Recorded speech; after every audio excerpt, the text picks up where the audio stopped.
आज थोड़ी सी बात करेंगे हम लोग एक बुक है, ओवरव्यू दे देते हैं इस बुक के बारे में, क्या है कैसा है, जो मुझे लगी जो इसमें अच्छी है, so I am trying to cover it. For anything else I want you to know that ना थोड़ी सी माइथोलॉजिकल है। I am not a big fan of mythology और anything like that, and I have never thought कि मैं ये book पढ़ने वाली हूँ ऑनेस्टली। क्योंकि देखा है वो साइज, देखा है वो साइज, ये इतनी मोटी बुक है, इतनी मोटी। तो मेरे को I was pretty much sure कि मुझसे तो ये हो नहीं पाएगा, क्योंकि इतनी मोटी बुक ना लास्ट टाइम हमने कभी पढ़ी थी। आई रिमेम्बर मैंने क्लास 12th में पढ़ी थी इतनी मोटी बुक, वो भी अकाउंटेंसी की, वो भी इसीलिए पास होना था ना, तो उसको बीते हो गए बहुत ज़्यादा। बट एनीवे सारी बुक इतनी मोटी नहीं है, यही थर्ड वाली ही पार्ट इतनी मोटी है। इसमें ना कुछ 565 560 पेजेस ऐसा है। सो बेसिकली इसकी 3 पार्ट्स है। फर्स्ट पार्ट है the immortals of Meluha, second part है the secret of Naga, second part the secret of Naga, और ये है third part the words of the Vayuputra. First part तो काफ़ी इंटरेस्टिंग रही है, मतलब फर्स्ट पार्ट इतनी भी मोटी नहीं है, ये मतलब थोड़ी सी पतली है, तो फिर ऐसा दिमाग में नहीं बैठता यार इतनी मोटी बुक, इतनी मोटी बुक, नहीं हो जाता है। और वो बहुत इंटरेस्टिंग है। सेकेंड वॉज आसपास ही थी, इतना ज़्यादा डिफरेंस नहीं था। थर्ड इतनी मोटी है, तो वैसे वीडियो का पर्पज़ ये नहीं था कौन सी बुक मोटी है, पर्पस ये था कि रिव्यू। शुरुआत में ऐसा था कि पढ़ना है कि नहीं पढ़ना है, क्योंकि बहुत ज़्यादा है, इसमें इतना तो नहीं होगा, 3 सीरीज़ है, एक ही बुक मुझसे ख़त्म नहीं हो पाती है, और उसके 3 पार्ट्स है। मैंने थोड़ा बहुत सोचा था कि चलो ठीक है शुरुआत करके देखते हैं, अगर नहीं अच्छा लगा तो फिर विल लीव इट। तो ऐसा हुआ नहीं, and here I am, third book. मैं इतना बोलूँगी कि पढ़ो, ये बुक ना अच्छी है, आप बोर नहीं होगे। इतना तो पता है एक पुराने ज़माने से रिलेट करके चीज़ें आई हैं, लेकिन इतना भी आपको ऐसा नहीं लगेगा यार कि कौन से ही कहाँ कहाँ कुछ रिलेट नहीं कर पा रहे, आपको ऐसा कुछ नहीं लगेगा। It would be very fine, आपको कनेक्शन ईजिली हो जाएगा। ठीक है, coming back to the main purpose of this video, कुछ पॉइंट्स मैंने कवर करे हैं। ये नहीं कि ये पूरे बुक के बारे में है या ऐसा कुछ, but it is mostly what I felt की जो बुक में दी गई है, ये बताई गई है। कुछ पॉइंट्स है, 8 या 9 पॉइंट्स है जो मुझे मेंशन करनी थी इस बुक के बारे में, why I felt this book is good. Okay, before you start reading the book, कई बिगिनर्स को ये लगता है कि ऑथर है जो ना अमीश त्रिपाठी, अच्छा इसको शशि थरूर ने भी इस पे कमेंट करा है। नाइस, ये मैंने देखा नहीं था। क्या मैं कहाँ पे थी? हाँ, तो before you start reading this book, आप ये जो ऑथर है आप ये मत सोचने लग जाना कि अच्छा ये ऑथर ने लिखा है कंसिडरिंग हिज एजुकेशन क्वालिफिकेशंस बहुत टफ होगा, बहुत वर्ड्स इतने हैवी हैवी होंगे कि आपको कुछ समझ ही नहीं आएगा, आप कनेक्ट ही नहीं कर पाओगे। आई विल सजेस्ट ये चीज़ दिमाग से हटाई दे कि बहुत टफ होगा बुक। मैं बता रही हूँ जिस हिसाब से उन्होंने ये लिखा है ना, ट्रस्ट मी, आपकी इंग्लिश कितनी भी वीक हो, कितनी भी स्ट्रॉन्ग हो, डजेंट मैटर। जिस पैटर्न उन्होंने फॉलो किया, जिस हिसाब से वर्ड्स को एकदम अच्छे से पेश किया गया है ना, आपको बहुत इजीली समझ आ जाएगा कि स्टोरी क्या है। लाइन पढ़ के हमको वर्ड समझ आ जाते क्या कहना चाह रहा होगा, वो भी आपको समझ आ जाएगा। वोकैबुलरी आपकी बहुत अच्छी हो जाएगी, ट्रस्ट में मेरी वोकैबुलरी बहुत अच्छी हुई थी।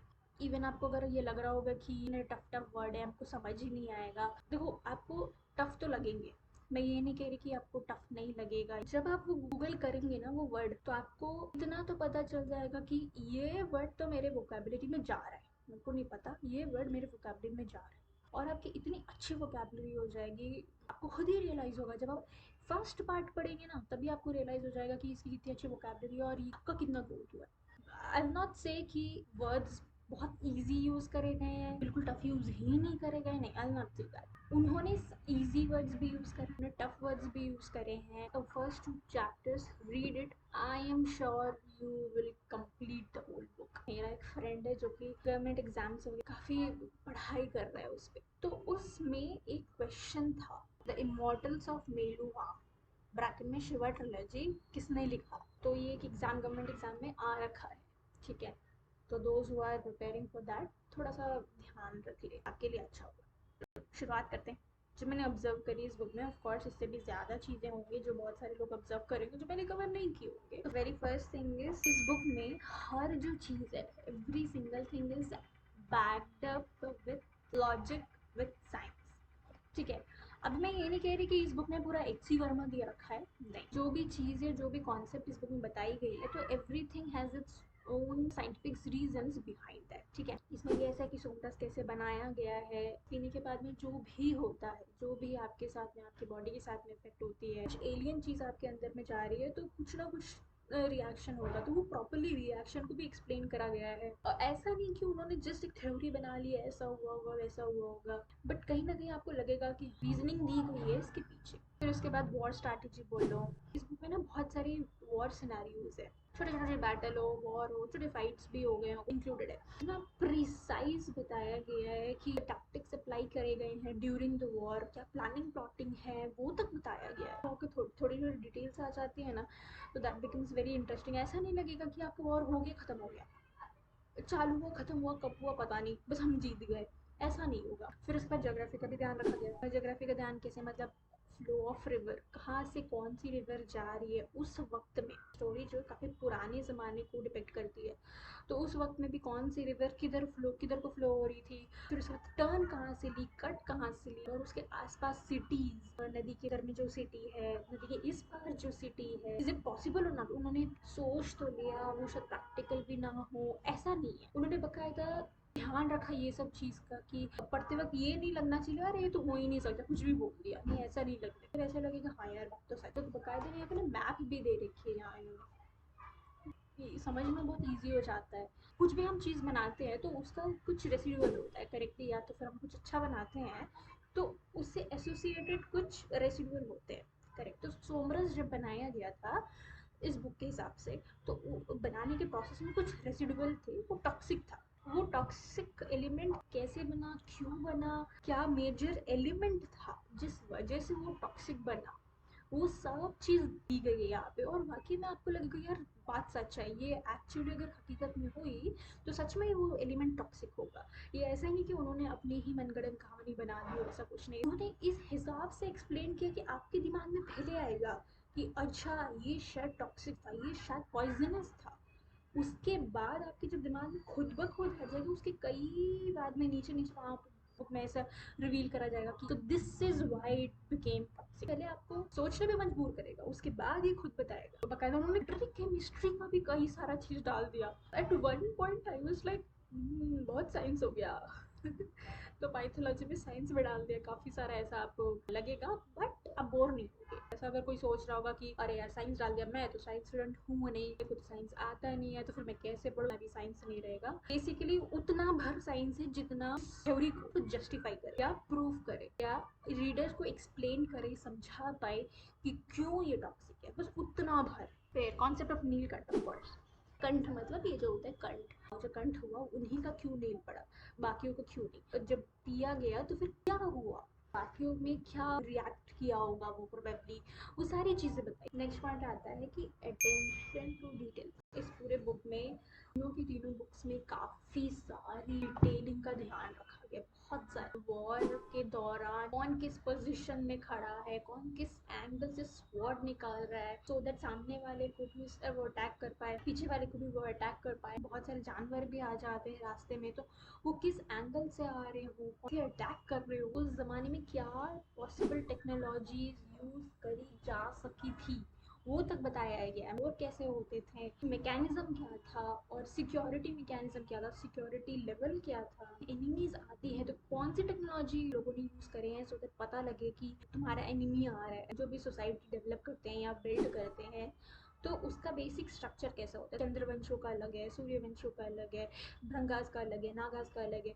ये सारे लोगों के मॉन्यूमेंट्स बोलो या मंदिर बोलो या साइट बोलो, वो सारे लोगों अलग अलग पैटर्न में जाता है। तो बीच में एकदम मंदिर है, 5 कॉन्सेंट्रिक सर्कल है, इस एरिया में कोई कोई रहते हैं, आउटर सर्कल में कुछ रहते हैं, फिर और थोड़े सर्कल में, थर्ड सर्कल में कोई रहते हैं, फोर्थ सर्कल में कोई और रहते हैं, और फाइनली फिफ्थ सर्कल में सारे जानवर वगैरह जो भी हम पालते हैं, हाथी हो गए, घोड़े हो गए। उस वक्त में चंद्रवंश और सूर्यवंश का दोनों का अलग था। पब्लिक बात, तो जिस हिसाब से इंडिया में पब्लिक बात का भी एक सेटअप था, पानी का आना, पानी का बहना इतने अच्छे से उन्होंने एक्सप्लेन करा गया था, और वो भी उस वक्त की टेक्नोलॉजी को मद्देनजर रख के। ऐसा नहीं कि तुम आज की डेट पे तुम सब कुछ सोच रहे हो और तुमने लिखा है, ये जो भी टेक्नोलॉजी है उस ज़माने में यूज़ करेगी थी, वो that is nowhere existing nowadays. फिर वो जब पर्टिकुलर सिटी में जाते हैं तो उनके लिए वो जो रूम है में क्या क्या रहता था, कैसा दिखता था, आपको ना उस जोन में ले जाएगी, एरा में लेके चली जाएगी ये book.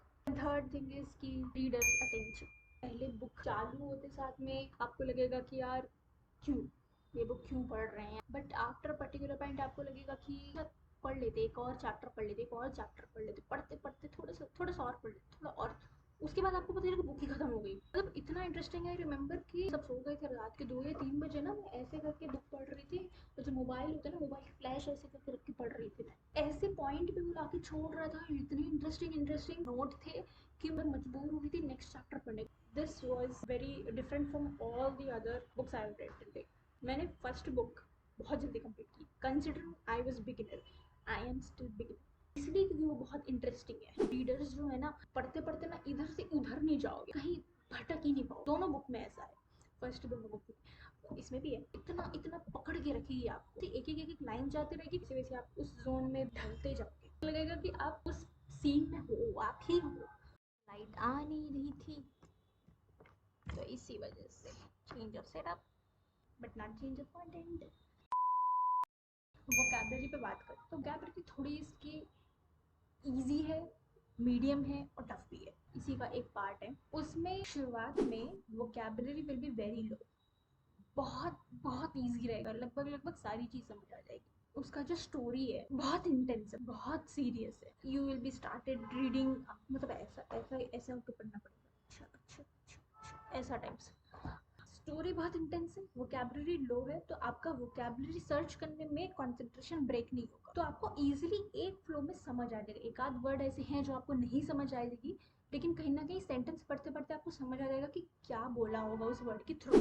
Mid of the story, medium level vocabulary, medium intense और सीरियस स्टोरी। ऐसे बहुत कम वर्ड है जो आपको गूगल करने पड़ सकते हैं, थोड़े बहुत ही वर्ड है। End of the chapter, high vocabulary, light serious but full suspense. वो ऐसे पॉइंट पे छोड़ेंगे ना कि आप दूसरा चैप्टर बिना चालू के रह ही नहीं पाएंगे। चैप्टर के एंड में काफ़ी अच्छे अच्छे वर्ड मिलेंगे जो आपको शायद पता नहीं होंगे, आपको गूगल करने में गूगल करना पड़ेगा। और trust me, that word will go into your vocabulary bank for sure. The other part of the book, उसमें ऐसा रहेगा कि स्टार्टिंग में it will be very intense story, very serious, बहुत full of suspense. The vocabulary will be medium, थोड़े बहुत word आपको Google करने को करने पड़ सकते हैं। Mid of the story, high vocabulary, little less intense story, basically light story. End of the chapter, low vocabulary, intense and suspense. मतलब मेरे को ये पैटर्न सही इसलिए लगा क्योंकि जब बहुत इंटेंस स्टोरी हो या सस्पेंस भरा हो, उस वक्त में अगर आपको एक आधा वर्ड नहीं आए तो पूरा स्टोरी से दिमाग हट करके आपका इसमें चले जाते हैं कि अच्छा इसका मतलब क्या होता है। गूगल में चले जाओगे, इस वर्ड का मतलब क्या, उसके सेंटेंस मेकिंग में चले जाओगे, और ज़्यादा समझ लेंगे, तो कहीं ना कहीं वो फोकस जो फट से ब्रेक हो जाता है, आपका वो जोन ब्रेक नहीं। लास्ट बुक में जो है इसका पैटर्न ना काफ़ी अनप्रिडिक्टेबल लगा मुझे। इसमें मुझे मतलब नॉर्मल लगा, इसमें एकदम वोकैबुलरी पैटर्न का इतना कुछ ऑब्जर्वेशन नहीं आया, बट इतना पता है कि स्टोरी पीक पे होती है तब मुझे गूगल नहीं करना पड़ता। फिर आता है, कोई भी इंट्रोडक्शन होता है न्यू कैरेक्टर का, बहुत रिस्पेक्टफुली होता है, एकदम वॉरियरिश होता है, person is full of principles. And कोई कोई कैरेक्टर इंट्रोड्यूस किया जाता है, एकदम से आपको गूज़बम्स आ जाएंगे। भृगु का जब इंट्रोडक्शन करवाया गया, जिस हिसाब से इंट्रोडक्शन करा था, मैं ना पढ़ते पढ़ते एकदम शांत हो गई थी, पढ़ते पढ़ते एकदम सीरियस हो गई थी, शांत हो गई, जैसे मुझे मेरे बगल में हो वो एकदम से नहीं है, थोड़ा सा डर सा भी बैठ गया था। फिर उसके बाद जब पर्वतेश्वर को इंट्रोड्यूस करवाया गया था, पर्वतेश्वर को एकदम रफ टफ, उनके मुंह से कोई भी स्टेटमेंट निकली तो सिर्फ और सिर्फ सच ही होती है। आनंद भाई को भी इंट्रोड्यूस करवाया गया था। जब जब कोई कैरेक्टर इंट्रोड्यूस होता है ना कहीं बैकग्राउंड में अपने दिमाग में गाने बजते, पता नहीं क्यों, मतलब एकदम साइलेंट सा सॉन्ग बजेगा। इस पूरे बुक में जितने भी कैरेक्टर है, सारे बुक में कैरेक्टर्स का इंट्रोडक्शन, सब सब सारे कैरेक्टर का introduction was very nice. 5 minute तो आप उस इंसान को सोच सोच के वाओ ऐसा टाइप्स हो जाएगा, काफ़ी अच्छा। Lots and lots of great life lessons. Concept of karma, concept of culture, concept of humanity, अरे बाप रे ह्यूमैनिटी इसमें बहुत ज्यादा भर भर के, concept of whatever you say it should be truth, तो whatever you say it would be with respect and 100% truth. Your कर्तव्य, your duties towards your parents, towards your family, towards your career, towards your whatever, every single thing has its own story, own side of story। किसी story का सिर्फ एक point of view देख के आप जज नहीं कर सकते। तो इसमें कई सारे ऐसे सिनेरियोज आए हैं जहाँ पे मेन कैरेक्टर है शिव, जहाँ जहाँ जा रहे थे, जो भी पर्सन से मिल रहे हो उनको लग रहा था ये सही है, दूसरे इंसान को जब मिल रहे थे उनको लगा ये भी सही है, तीसरे इंसान या तीसरे सिनेरियो में जा रहे थे उनको लगा ये भी सही है। The thing is a story has many different point of view. आप इसके पॉइंट ऑफ व्यू से देखोगे आपको एक स्टोरी मिलेगी, उसके पॉइंट ऑफ व्यू से देखोगे एक और स्टोरी मिलेगी। सच वो भी है, सच ये भी है, सच तीसरा भी है, सच चौथा भी है, सच तुम खुद भी हो। So that was very interesting, जिसे हम लोग सिर्फ एक पॉइंट से देखते हैं कोई स्टोरी को and we believe it, okay because this person is very near to me, maybe that person is telling the truth, but वो उनके साइड का ट्रुथ है, दूसरे साइड का ट्रुथ तो आपने सुना नहीं। जब आप दूसरे साइड का ट्रुथ सुनोगे तो आपको पूरी सिचुएशन समझ आएगी। वो चीज़ बहुत अच्छे से समझाया गया था, मतलब मैं तो बता रही हूँ थर्ड बुक तक भी कोई भी साइड ऑफ स्टोरी इवल नहीं लगा अभी तक। आई नो ईवल है इसमें कई सारी चीज़ें, कोई भी एक इंसान या बोलो मतलब एक दो को छोड़ के कोई भी पर्टिकुलर, जैसे नागास को काफ़ी ज़्यादा कहा जाता है कि maybe they are the evil, but Shiva went there and saw their side of story. फिर Brangas, Shiva went there and saw their side of story. Meluha का स्टोरी तो उन्होंने देखा भी है, वो अपने गुनाज की भी स्टोरी देखी है, चंद्रवंशी को भी स्टोरीज देखे, सबको लगता था कि नहीं वो गलत है, वो गलत है, वो गलत है, वो गलत है, लेकिन जो शिवा है वो हर जगह जाके देखे कौन सही है, एट द एंड पता चला सभी सही है, बट सिचुएशन वाज दैट कि सबको गलत बना के रखी थी। और जो स्टोरी पूरा बताया गया कि सिचुएशन कैसे थी कि एक दूसरे में एकदम से नफरत आ गई, एक दूसरे के लिए डिसरिस्पेक्ट आने लग गया। Of course, sometimes people are wrong, but most of the time it is a situation which is ugly because of which two people misunderstand each other। कई सारे कोड्स बहुत सुंदर है, मैंने हाईलाइट कर रखे, सबसे ज़्यादा मुझे फर्स्ट और सेकंड में मिला था। I'll tell you, फर्स्ट और सेकंड में इतने अच्छे अच्छे कोड्स है, इतने अच्छे अच्छे टीचिंग्स है ना, मेरी आधी से ज़्यादा बुक येलो है पूरा line yellow yellow yellow highlighter से। देखो first and second you will enjoy a lot, ठीक है, third also you will enjoy, but first and second you will be like वाह, मतलब वाह, मतलब वाह ऐसा टाइप्स। लास्ट बुक क्या हो जाता है ना कि थोड़ा सा डिटेलिंग ज़्यादा है। अगर आपको लग रहा है कि नहीं जम रहा है इतना ज़्यादा डिटेलिंग कौन पढ़े, बहुत इंजीनियरिंग डिटेलिंग है, जैसे शिप बन रही है तो शिप कैसे बनी, वॉर हो रही है तो वो स्ट्रैटेजी क्या सोचा होगा, बहुत सारी जोग्राफिकल चीज़ें हैं इस बुक में। एक है ऐसे कि सती और शिवा दोनों एक साथ लड़ाई कर रहे हैं अपने एनिमी के साथ में, तो Sati wants that person to think कि हम सती लोग हार रहे हैं, तो उसको जैसे पोर्ट्रे करा गया है, सती बेंड हुई है, कितना बेंड हुई है, वो तब कट हुआ है, कहाँ कट हुआ है, स्किन बर्न हुई है, कितना बर्न हुआ है, कैसे बर्न हुआ है। बैटलफील्ड का पूरा स्टोरी ऐसा था कि एनिमी आ रहा है, सती को हिट किया उन्होंने, सती चाह रही थी कि थोड़ा पीछे पीछे आया, पीछे पीछे आया, सो दैट उनका एनिमी भारी हो उन पे, and that exact moment Shiva will come into the picture और दोनों साथ में मिलके दे विल अटैक। के थाइज में भी कट हुई है, कितना कट हुए, और किस पॉइंट पे उनके एनिमी को लगा कि अब तो सती हारने वाली है, इस पॉइंट पे शिवा आई, oh my god it was very nice. Third book में ना आपको अगर डिटेलिंग इतना ज़्यादा पसंद नहीं है, थोड़ा सा बोर लग सकता है, बट इतना भी ज़्यादा नहीं लगेगा, इवेंचुअली वो छोटी छोटी डिटेल्स काम भी आती है, ठीक है। The next point is when Shiva met Sati, I couldn't imagine जिस हिसाब से बताया गया, इट वॉज सो ब्यूटिफुल ना। थ्रू आउट द बुक कहीं भी जिक्र आता है ना तो फिर एकदम मस्त स्माइल आ जाती है अपने चेहरे पे, अब मेरे तो आती है। तो मतलब कभी कभी ऐसा होता है ना कि मैं पढ़ रही हूँ ना तो उनका जैसे शिवा सती का आ गया तो आई वाज लाइक ऐसा टाइप हो जाता है, even you will start blushing. बहुत प्यारे तरीके से उनका रिलेशन दिखाया गया है, तो सो रोमांटिक। उनका जो थ्रू आउट जितना भी इंट्रैक्शन रहा है ना रिस्पेक्टफुल रहा है, तो मतलब आप पढ़ के बता सकते हो कि Shiva literally thinks Sati as a devi, he literally worships her, so does Sati. Both of their dance, the way they eat together, the way they care for each other, their respect for each other, their love for each other. It is very cute. Oh my god. If Sati is not there, Shiva can't be there. If Shiva is not there, Sati can't be there. तो इतने अच्छे से दर्शाया गया है कैसे वो एक दूसरे के पार्टनर बनते हैं. And then their marriage is so cute. The way Shiva teases Sati, ठीक है, Shiva teases Sati a lot. छोटी छोटी बातों पे Shiva will tease Sati, this that. तो उस पे भी सती का रिएक्शन तक तो पूरा शो करा गया है. सतीज रिएक्शन भी ओके ठीक है हो गया. तो एंड शिवा विल भी मतलब और ज़्यादा उनको छेड़ेंगे. सो बेसिकली एक पार्ट है जिसमें जब भी हम खाना खाते तो फर्स्ट निवाला जो होता है 3-4 दाने से we dedicated to the farmer और Annapurna and thank goddess Annapurna कि हम इस काबिल हैं कि हमको खाना मिला.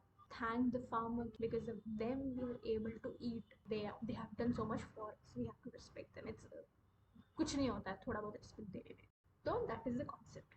Now amount of respect they have for each other 3-4 line में बताया गया है जहाँ पे वो चारों फैमिली खाना खा रहे थे.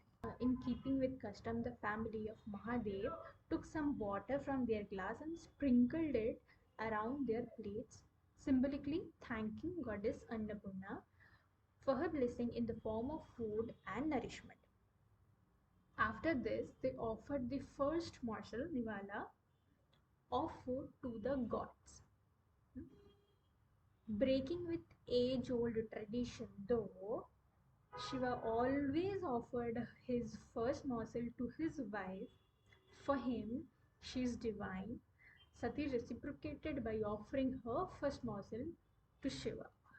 ये लाइन पढ़ के I was amazed. I mean, I was like, कितना रिस्पेक्ट है यार दोनों को एक दूसरे के, कितना रिस्पेक्ट है. I mean, कैसे? I mean, देखिए, I still have goosebumps if you can see. I don't know.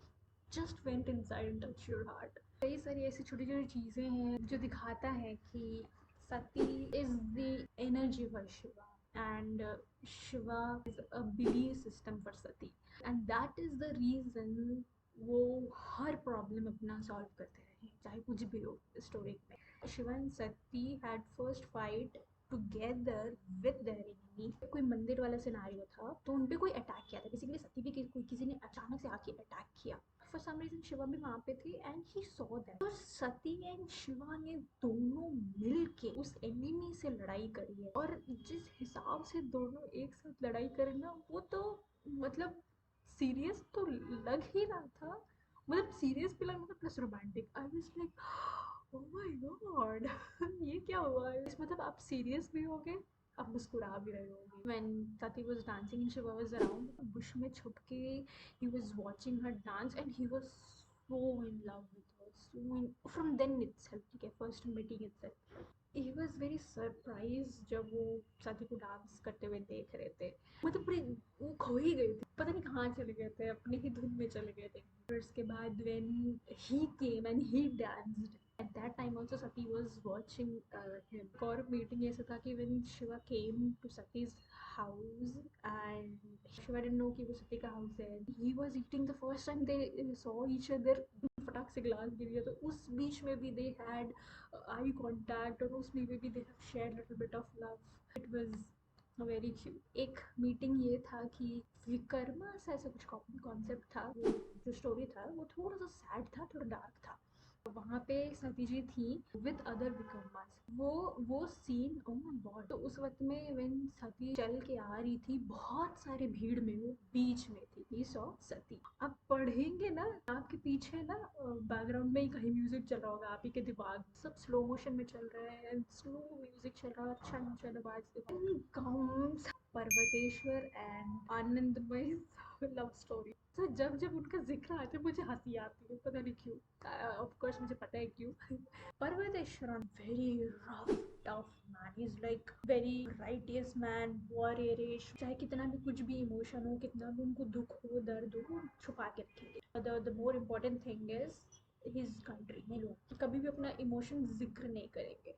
उनकी teachings, duty towards his emperor, towards his प्रजा, चाहे कुछ भी हो जाए, तस से मस नहीं होते हैं ना। वीकनेस बाहर नहीं दिखाना, अपना इमोशन बाहर नहीं दिखाना, बिकॉज अगर तुम इमोशनल हो गए तो फिर तुम्हारे ऊपर कई सारे लोग हैं जो डिपेंडेंट है। तुम थोड़ा सा भी डिस्ट्रैक्ट हो गए, you are gonna risk many lifes. वो डिसरिस्पेक्टफुली कभी बात नहीं करते हैं, अगर उनका कोई पॉइंट ऑफ व्यू होगा भी तो फिर एंड डिसीजन एम्परर का ही होगा। ही सच अ ग्रेट लीडर कि उनको कोई हरा ही नहीं सकता, और जिनके साथ वो है कभी हार ही नहीं सकता। सारे वॉरियर को वो खुद ट्रेनिंग देते हैं, सारे वॉरियर उनसे लड़ते हैं। जब उनको सेटिस्फेक्शन हो जाता है कि उनको किसी ने हरा दिया, then he is capable of fighting. Now here comes Anand. जब दिया गया था आनंदमयी का, I was reading like, oh my god, ऐसा। आनंदमयी is very bold. I mean very bold. मुंह पे बोल देगी, एकदम स्ट्रेट फॉरवर्ड बोल देगी। कई बार ऐसे पर्वतेश्वर को लगता है इतना स्ट्रेट फॉरवर्ड बोल रहे हो तो तुम रेस्पेक्ट करो थोड़ी सी, बट वो रेस्पेक्ट करती है सिंस वो दूसरे क्लैन की है, के तौर तरीके कल्चर अलग है। वो कभी भी डिसरिस्पेक्टफुली कभी किसी से बात नहीं करती है। Is very different, she is very tall, उनकी बॉडी परफेक्ट है, एकदम वॉरियर टाइप्स की बॉडी है, एकदम फिट मसल्स, वो इजीली वॉर जोन में जा सकती है, लड़ के जीत के वापस आ सकती है। एम्पावर्ड वुमेन, अपनी कंट्री के लिए सोचना, अपनी कंट्री के डिसीजंस के लिए सोचना।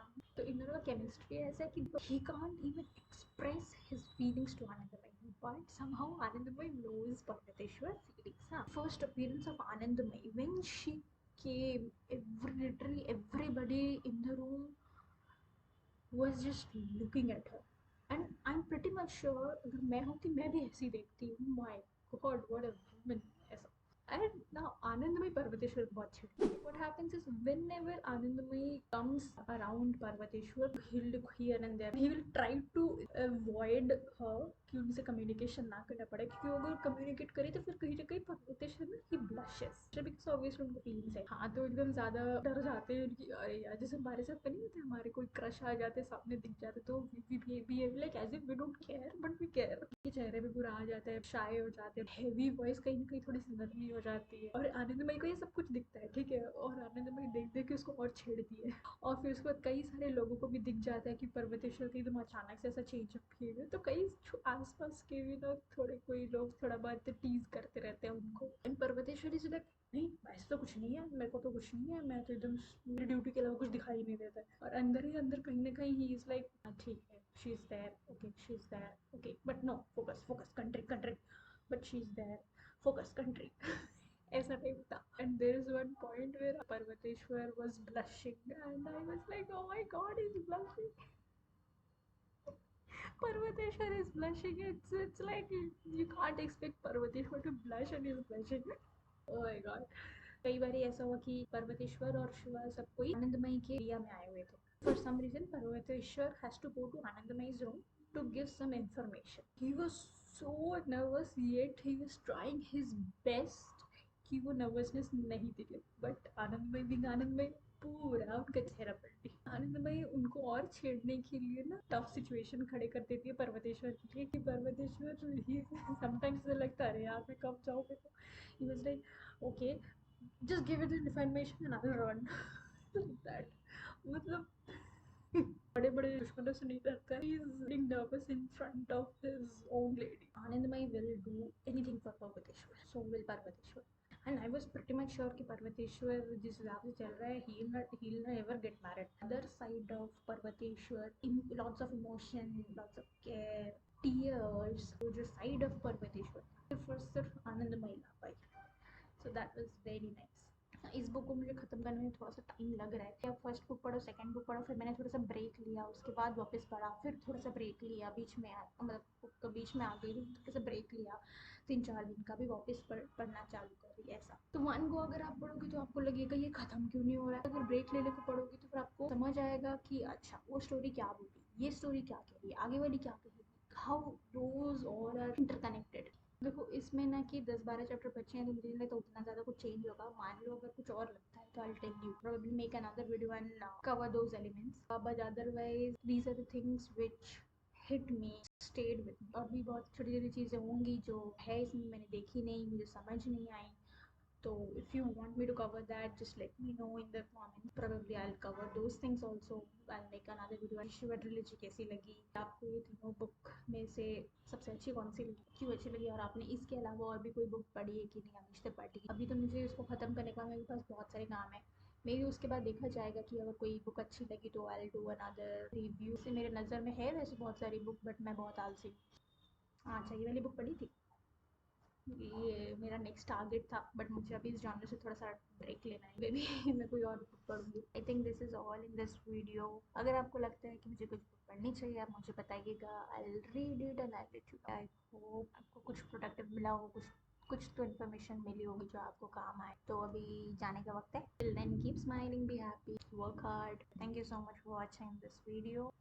चलो, बाय बाय।